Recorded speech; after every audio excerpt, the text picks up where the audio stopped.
attempt to explain this in a very easy way. The bucket of money that makes DeFi work and how you earn fees with it. So the bucket is what we're going to talk about, the passive income, the impermanent loss, you guys don't see it because of my head, I'm sorry, and the LP tokens. So like I said, it's a bucket. So you lock up what you want to earn fees by. So in this example, we have Ethereum and USDC. You lock it up and that is called the pool. So the place you are locking your crypto in, we call that the pool. So two tokens locked together in a smart contract. The smart contract, guys, is the DEX itself, what we call, so the DeFi. And nobody owns it, code controls it, it never closes. And people trade with this. So instead of matching buyer with seller, like is happening on a KEX platform, traders swap directly with the bucket. So that's the pool, Ethereum in, USDC out. So that happens instantly, guys. So you guys can earn more fees with this. So the price adjusts automatically. The more Ethereum get taken out, the more expensive Ethereum becomes inside the pool. So supply and demand handled by the MET, of course. And at the end of the day, you can earn fees with this. So every swap, it charges 0.3% and the fees goes to the people who filled the bucket. So you are trading in the pool, but the guy who puts the crypto inside the bucket, the pool, gets also fees from this. That's why you pay a little bit higher in return. And that's because you are on DEX, of course. So from an empty bucket to a passive income. So you deposit two tokens inside a pool. You receive LP tokens. You get that in return. Traders use your pool and you earn fees consciously while you're sleeping.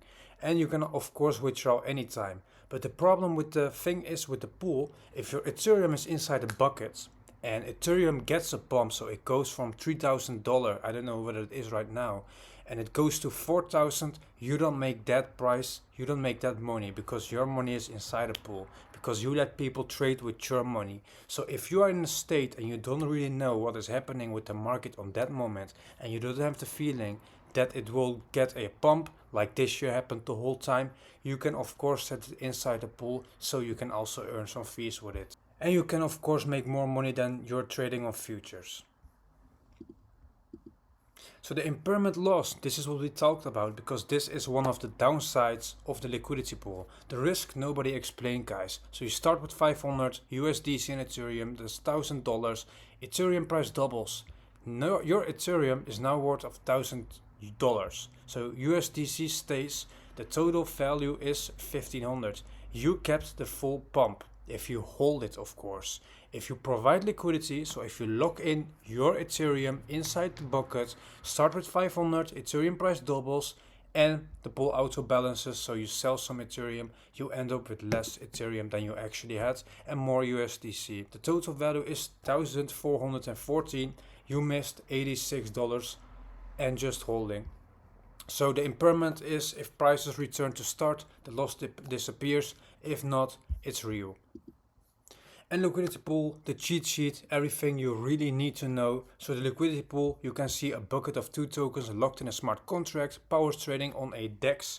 And then the provider, the liquidity provider, the person who fills the bucket, earns 0.3% in fees every trade that's happening of other people's. And the LP tokens you receive, that proves you your own share of the pool, burn it to withdraw your fees, your funds. And then we have the automated market maker. This is called the AMM, the MET formula that sets the price inside the pool automatically. And then the impermanent loss, the one we have to stay away from. When tokens price shift, you may end up with less value than you had before. Where to buy it? You can of course get it from those DEX websites, Uniswap, PancakeSwap, Jupiter, Solana. These are the DEX, DeFi, decentralized websites you can check them from. Alright guys, if you find this video helpful, don't forget to like, don't forget to subscribe. Any questions, just comment down below, and see you the next time. Of course we're gonna make some more videos about some crypto terms, you guys, if you want. And see you the next time.